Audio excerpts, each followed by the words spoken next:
बोलबा के बिहारी लाल की जय।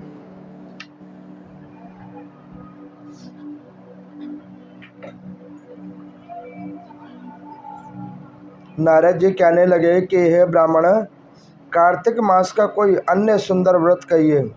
तब ब्रह्मा जी कहने लगे कि हे पुत्र, विधिवत जो परम पवित्र और पाप नाशक नक्त व्रत है वह सब सौभाग्यवती स्त्रियों को अवश्य करना चाहिए। नारद जी ने प्रश्न किया कि हे ब्राह्मण, उस व्रत की क्या विधि है और कब करना चाहिए। तब ब्रह्मा जी ने कहा कि हे पुत्र, तुम्हारे स्नेहवश यह अति गुप्त कार्तिक मास का व्रत मैं तुमसे कहता हूँ। तुम सावधान होकर सुनो। अश्विन शुक्ल पूर्णमासी को प्रातः काल उठकर शौच आदि से निवृत्त होकर दंत मंजन आदि करके नदी, संगम, नदी, सरोवर, दबे, कुंड, कूप या घर में स्नान करें। व्रत के एक दिन पहले से सिर न धोवें तथा व्रत वाले दिन विधि पूर्वक स्नान करके पवित्र मन से विधाता का स्मरण करें तथा व्रत का संकल्प करें और ये कहें कि हे जगत कर्ता, आप मेरे पति की रक्षा कीजिए, मेरी संतान की वृद्धि कीजिए। मंत्र पढ़कर सूर्य को प्रणाम करके और सुंदर वस्त्र तथा आभूषणों को धारण करें। दिन के समय भोजन न करें, ना ही जल पीवें, अर्थात भजन आदि में सारा दिन बितावें। ब्रह्मा जी कहने लगे कि हे पुत्र, सायंकाल को हमारा पूजन चांदी के पात्र में दूध डालकर करें। सोना, चांदी, तांबा या मिट्टी की हमारी मूर्ति बनावें, उसको लाल वस्त्र पहनावें और विधि पूर्वक हमारा पूजन करें। चांदी के पात्र में रखे हुए दूध को सोने की मथानी से मथें। साथ ही यह प्रार्थना करें कि हे ब्रह्मा जी, मुझे भोग आदि के लिए गौ प्रदान करें, मेरी संतति को बढ़ाओ तथा मेरे पति को धन धान्य युक्त और चिरंजीवी कर दो। बहुत से दास तथा दासीगण प्रदान करें। इसके पश्चात ब्राह्मण को भोजन करावें और कुल वृद्धाओं और वृद्धियों को स्वादिष्ट पकवान से तृप्त करें और स्वयं भी तारों को देखकर भोजन करें। यह अश्विन शुक्ल पूर्णमासी का ब्रह्मा जी का नक्त व्रत है।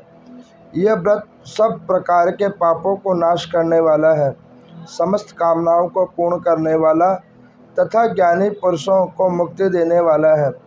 भगवान जप, तप तथा तीर्थ स्नान से इतने प्रसन्न नहीं होते जितने इस व्रत से प्रसन्न होते हैं।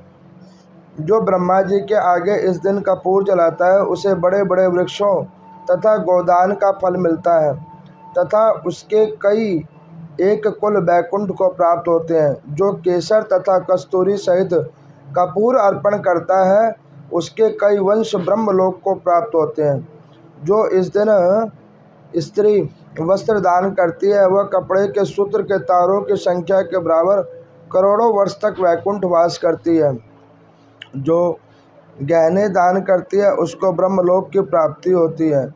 जो स्त्री हृदय में ब्रह्मा जी का रूप तथा मुख से ब्रह्मा जी का नाम लेती है और माथे पर निर्माल्य धारण करती है वह सदैव पतिव्रता रहती है। इस प्रकार अश्विन शुक्ला पूर्णमासी को स्नान, पूजन, ब्राह्मण भोजन, वृद्धजनों का पूजन करती और सायंकाल को ब्रह्मा जी का पूजन करती हैं और ब्रह्मा जी से प्रार्थना करती हैं कि ब्रह्मदेवता, यह व्रत मैंने आपके निमित्त किया है, इसमें यदि किसी भी प्रकार की कोई कमी हो तो आप पूर्ण कर लेना। जो इस कथा को पढ़ता है अथवा सुनता है उसको भी अश्वमेघ फल के बराबर फल की प्राप्ति होती है। राजा पृथु पूछने लगे कि हे महामुने, आपने कार्तिक मास में भगवान श्री विष्णु जी की पूजा का महात्म कहा। इस मास में किसी और भी देवता का पूजन या व्रत होता हो तो कृपा करके कहिए।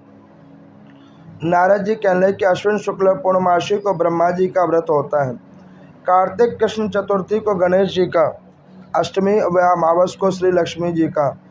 कार्तिक में जो कुमारी इस व्रत को करती है उससे सुयोग वर्ग पति मिलता है। जो विवाहित स्त्री इस व्रत को करती है उसका सौभाग्य अटल रहता है। प्रातः काल स्नान आदि से निवृत्त होकर चंदन आदि से गणेश जी का पूजन करें। सायकाल में फिर गणेश जी का पूजन करके चंद्रोदय होने पर चंद्रमा को अर्घ्य दें और फिर उत्सव मनाकर भोजन करें। स्त्रियों को अपने सौभाग्य के लिए इस व्रत को अवश्य करना चाहिए। नारद जी कहते हैं कि हे राजा पृथु, इस व्रत का एक सुंदर इतिहास मैं आपसे कहता हूँ। सुनो, भद्रावती नाम की एक पुरी में सुधर्मा नाम के एक राजा थे।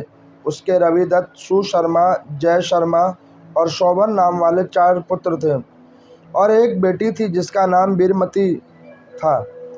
उस कन्या का विवाह देवव्रत नाम वाले व्यक्ति से हुआ था। वे दोनों ही बड़े ही प्रेम से रहते थे।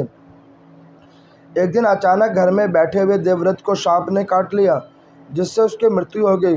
वीरमती बहुत जोर से रोने लगी और चिल्लाने लगी। उसके चारों भाई, माता पिता वहां पर आ गए। सारा पुर दुख रूपी समुद्र में डूब गया। उसी समय दुखों को दूर करने वाले ब्रह्म ऋषि महर्षि पुलस्त वहां पर आए।